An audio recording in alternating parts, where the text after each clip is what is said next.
Il est né Christian Aaron Pevgen, mais le monde l'a connu sous le nom d'Harry Boulogne, fils de Nico, la voix envoûtante et spectrale de The Velvet Underground. Fils présumé d'Alain Delon, l'acteur le plus emblématique de France. Élevé par la mère de Delon, mais nié par Delon lui-même. Il partageait des seringues avec sa propre mère, simplement pour se sentir proche d'elle. Il a passé des décennies à poursuivre non pas la célébrité, mais un nom. Alors pourquoi personne n'a-t-il jamais ouvert la porte? Et comment l'enfant de deux légendes a-t-il pu mourir dans le silence, entouré de questions sans réponse? Voici l'histoire d'Harry Boulogne, le garçon sur la photographie que personne ne voulait encadrer, né dans un secret. Harry Boulogne est né sous le nom de Christian Aaron Pevgen en 1962 à Neuilly-sur-Seine, banlieue calme et aisée de Paris. Sa mère était la légendaire Nico, née Christa Pevgen, mannequin, actrice et chanteuse allemande, dont la beauté n'avait d'égal que le timbre fantomatique et hypnotique de sa voix. Connue pour ses collaborations avec The Velvet Underground et pour sa vie tourmentée autour de la factory d'Andy Warhol, Nico était déjà en train de devenir un mythe lorsqu'elle donna naissance à Harry. Mais l'identité du père d'Harry deviendrait l'une des questions les plus douloureuses et irrésolues de son existence. Nico affirma sans hésitation qu'Alain Delon, star de cinéma à la fois énigmatique et fascinante, était le père biologique d'Harry. Elle soutenait qu'ils avaient vécu une liaison brève mais intense au début des années 1960 et qu'Harry en était le fruit. Delon, cependant, nia catégoriquement. Pas une seule fois. Pas discrètement. Il rejeta cette affirmation dans des interviews, des démarches juridiques et des déclarations publiques pendant des décennies. Dans un entretien accordé en 2001, il déclara « Cette histoire est close depuis le début. Elle ne me concerne pas. » Mais son silence parlait tout autant que ses dénégations. Et pour Harry, ce silence fut une blessure qui ne cicatrisa jamais. Dans un retournement de situation stupéfiant qui laisse encore perplexes ceux qui connaissent l'histoire, la propre mère de Delon, Édith Boulogne, et son mari Paul accueillirent l'enfant que Nico présentait comme leur petit-fils.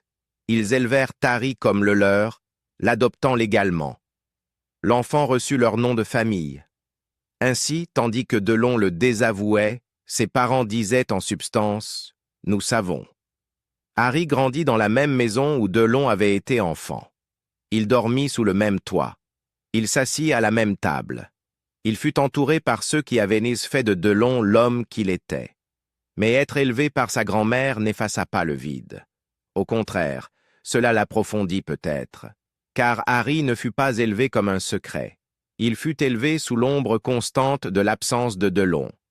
Il grandit en regardant les films de son père présumé à la télévision, admirant son style, entendant les gens parler dans la rue de cet homme qui aurait dû être le sien, le père qui ne vint jamais. Dans son autobiographie publiée en 2001, L'amour n'oublie jamais, Harry affronta cette douleur avec une honnêteté brutale. Il évoqua le sentiment d'être comme un fantôme dans ma propre famille. Il décrivit la confusion d'être aimé par la famille Delon, mais pas par Delon lui-même. Et lorsqu'on l'interrogea sur la controverse liée à sa paternité, il lança une phrase qui ressemblait à la fois à un défi, à un cri de justice et à une vérité résignée. « Je n'ai pas à prouver que je suis son fils.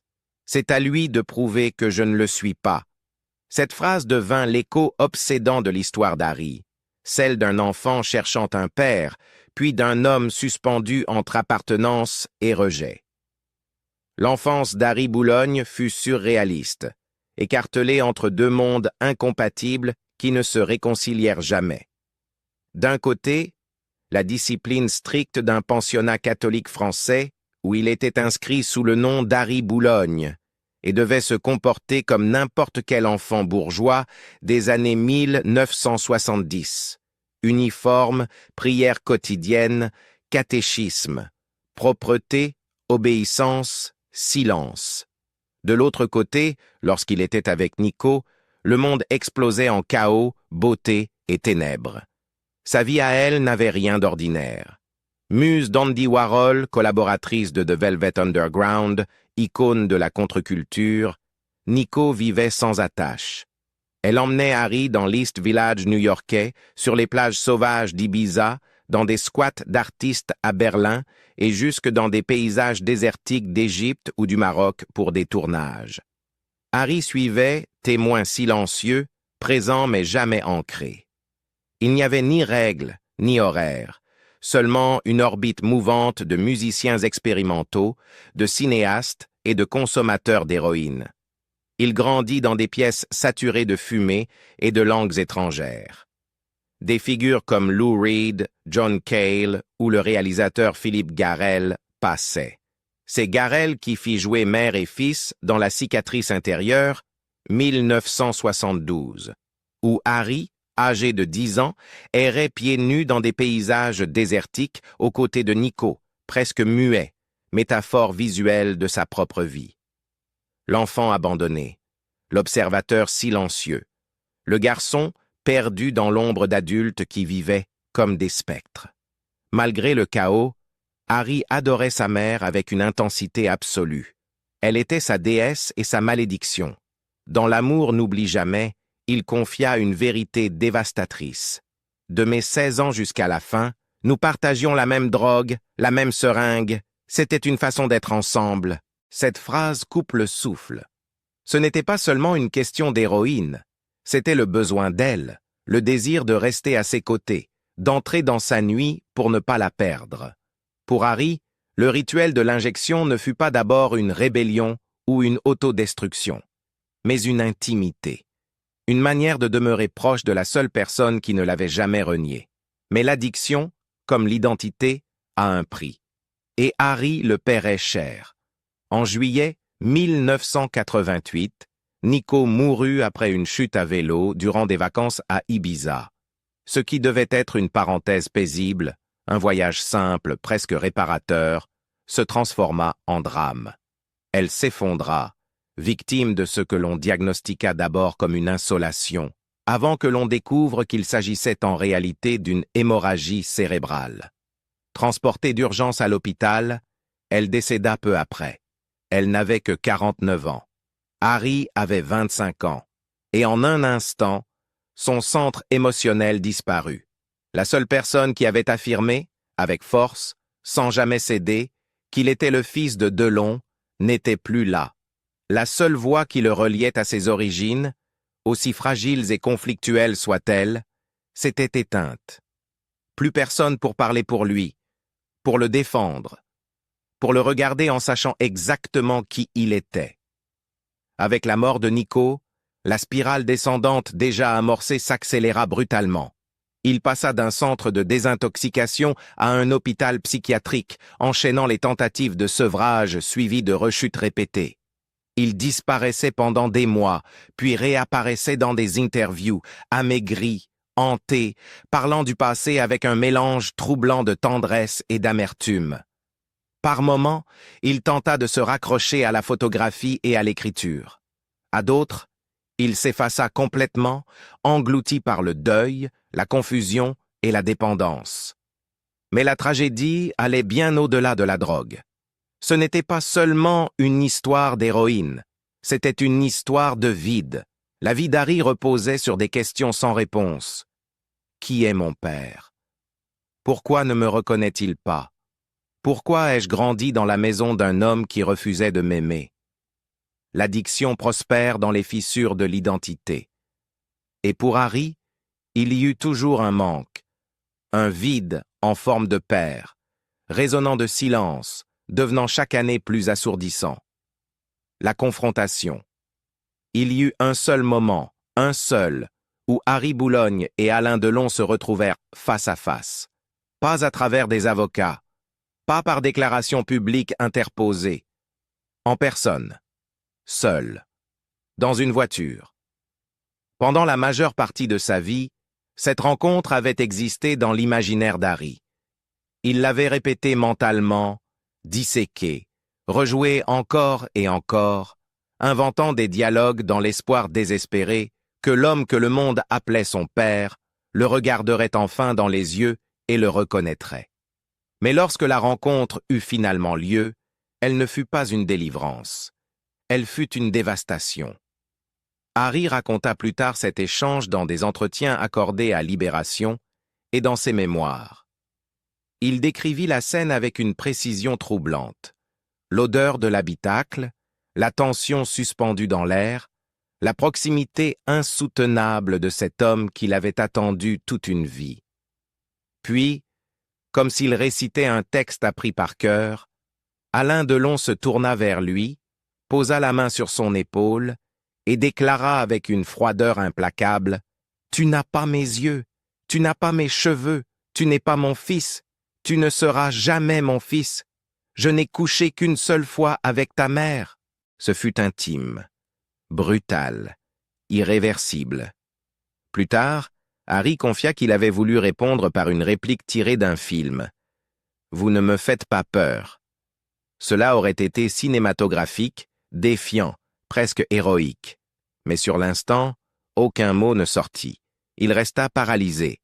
Sa voix, si souvent utilisée pour raconter sa douleur, l'abandonna. Il demeura là, silencieux, absorbant des paroles qu'il redoutait depuis toujours, sans jamais avoir réellement su s'y préparer. Pour Harry, cette conversation ne fut pas seulement un rejet. Ce fut un effacement. L'homme qu'il croyait être son père ne débattait pas d'une paternité abstraite. Il coupait un lien existentiel. Il niait non seulement le sang, mais l'être même. Alain Delon, icône intouchable, incarnation du mystère masculin, silhouette qu'Harry retrouvait chaque fois qu'il se regardait dans un miroir, lui disait en substance « Tu n'existes pas pour moi ». Et pourtant, une voix le contredisait, peut-être la seule qui comptait davantage encore. Celle d'Edith Arnold, la mère d'Alain Delon. Elle avait contribué à élever Harry bébé. Elle avait accueilli Nico chez elle, à Bourg-la-Reine, après la naissance de l'enfant. Pendant des années, en privé comme en public, elle affirma ce que Delon refusait d'admettre. Harry était son petit-fils. Personne ne m'enlèvera jamais la certitude qu'Harry est l'enfant de mon fils, aurait-elle confié à des proches, une déclaration reprise par la presse française dans les années 1990 et au début des années 2000. Elle l'avait porté dans ses bras.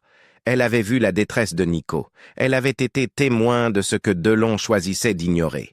Et pour beaucoup, sa parole avait le poids d'une vérité intime, plus forte qu'un jugement. Alors qui disait vrai? Qui avait le droit de définir l'identité d'Harry? La longue bataille judiciaire. À l'âge adulte, Harry Boulogne cessa d'espérer une réconciliation discrète. Le silence d'Alain Delon s'était prolongé trop longtemps, trop froidement. Alors Harry se tourna vers les tribunaux, espérant que ce que la biologie et la famille n'avaient pas su résoudre, le droit pourrait enfin l'affirmer.